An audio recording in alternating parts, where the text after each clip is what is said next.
Hey guys, Herb here again. I apologize. My phone was low, so I had to charge it for a little while. Right now, I'm going to go over ectomorphs. I'm an ectomorph and everything. I'll go over some of the key mistakes that you can make, and I'll go a little bit through what I did. Um, One of the biggest mistakes is nutrition. You can think that you're eating enough, but you're not. And everything. When I was in high school, I was 145. Okay, I was like always a light kid.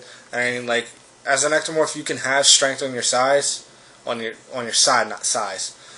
But you don't necessarily have the weight or the mass. Okay, I was that type of person. I had decent strength, but I couldn't put on any weight. One of my problems was I actually started to look at my nutrition and I calculated calories, and I was only taking maybe 1,500 calories a day. Okay, and between doing everything, like you're burning it up way too quickly. So what I found a balance for me is 2,500 to 3,000 calories to just maintain my weight pretty well. If I want to gain weight, I have to consume more than that. Sometimes it's really hard for me, and I know it's hard. But that is one of the key things. Workout wise, okay. When I started working out and getting my nutrition together, when I got my nutrition together, I weighed 165 and everything. I started getting my nutrition together in my junior year, so I bumped up to 165 by the end of that year. When I started to get weightlifting together, I'm currently now 2 years past. I'm going into my second year, so like off and on pretty much prior. So 2 straight years now. I'm 175. I'm very happy with it. So, but I've kept my nutrition in check. Some of the key mistakes I've made along the way, working out. I kept, like when I started going to a gym, I kept the same circuit. My body started getting used to it, so I tried to find something else to do. So I decided to do my full body. That's too much work, and I'm not necessarily going to call it overtraining. Like I've kind of believe in overtraining a little bit, like doing too much, but at the same time I don't. So I'm kind of like on the fence with it and everything. I mean, if you look up CT Fletcher, he'll just say it's a bunch of bullshit. I don't really know and everything. I'm not really worried about it. You know what I mean? So that was retarded to me and everything. Like I'd go in and do my full body, be in there 2-3 hours. That's way too much time to be in there. I'd recommend 45 minutes to an hour. The minute you hit that hour, get out. I don't care if you're mid-set or whatever. Just get out. Because after that, you're going to be wasting your time. Okay. Also, keep cardio to a minimum.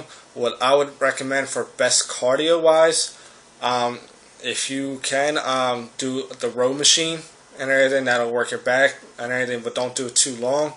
I mainly recommend doing HIIT cardio. I like doing the boxing, and then get some gloves on and hit a bag and everything. Try to do like 2-3 minutes round for about 15 minutes tops.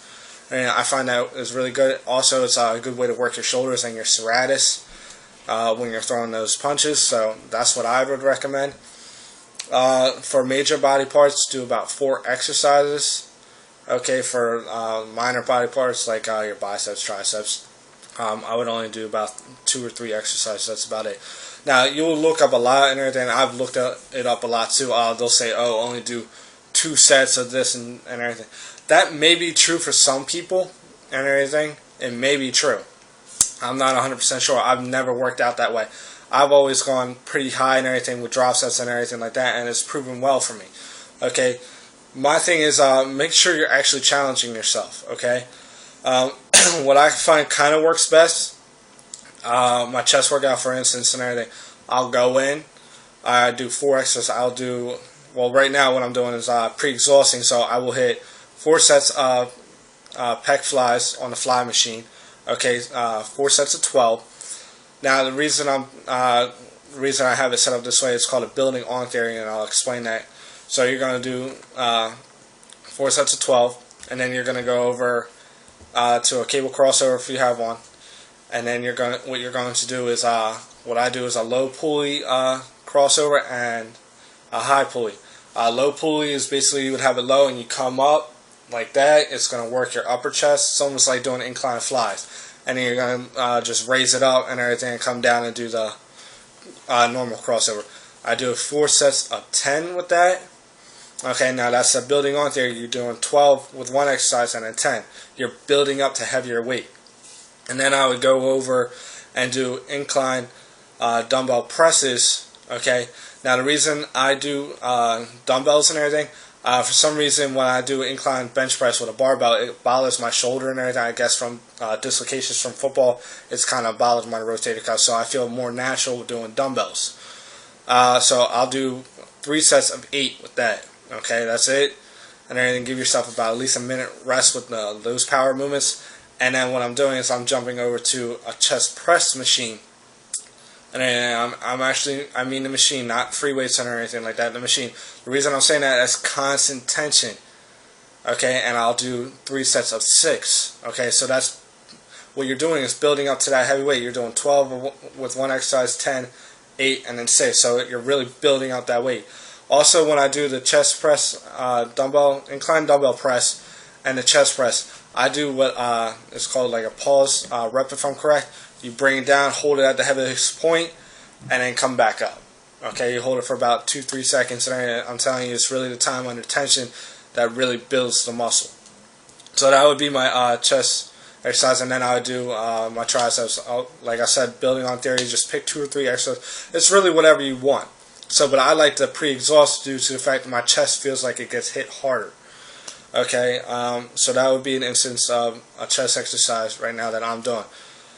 Okay, so like also with Ectomorph, only do 3 to 4 workouts a week. That's it, tops and everything. That's what I recommend.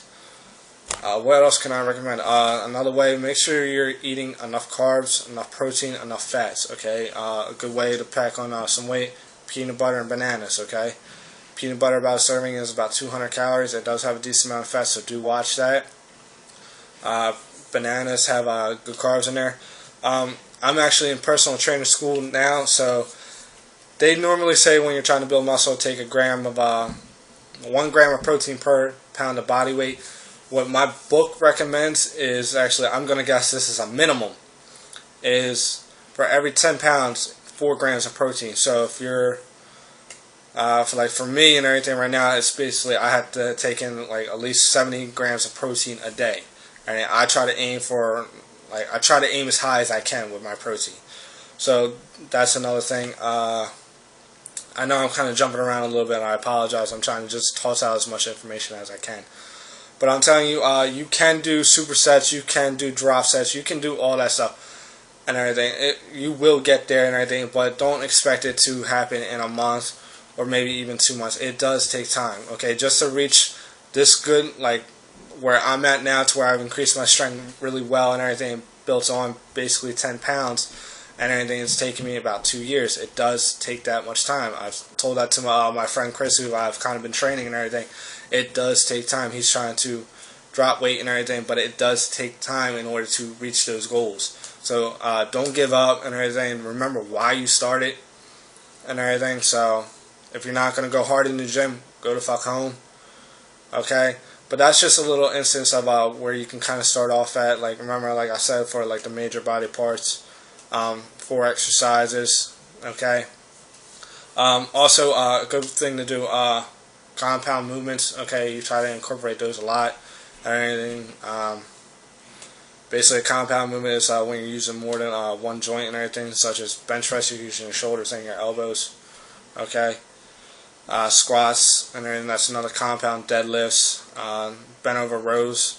Okay, when I do bent over rows, I usually do an underhand because it's uncomfortable for your wrist when you come up, unless you use an easy bar. So that's my kind of take on ectomorphs and everything. That's what I've done over the years. Okay, yes, I've taken supplements, and creatine does help as well. I'm sorry this video is so long, but if any ectomorphs and everything, you guys have any type of questions, please leave a comment. I'll get back to you as soon as I can, and then I'll try to walk you through everything so you can start putting on some weight and putting on some muscle and everything like that. Okay? Alright, guys.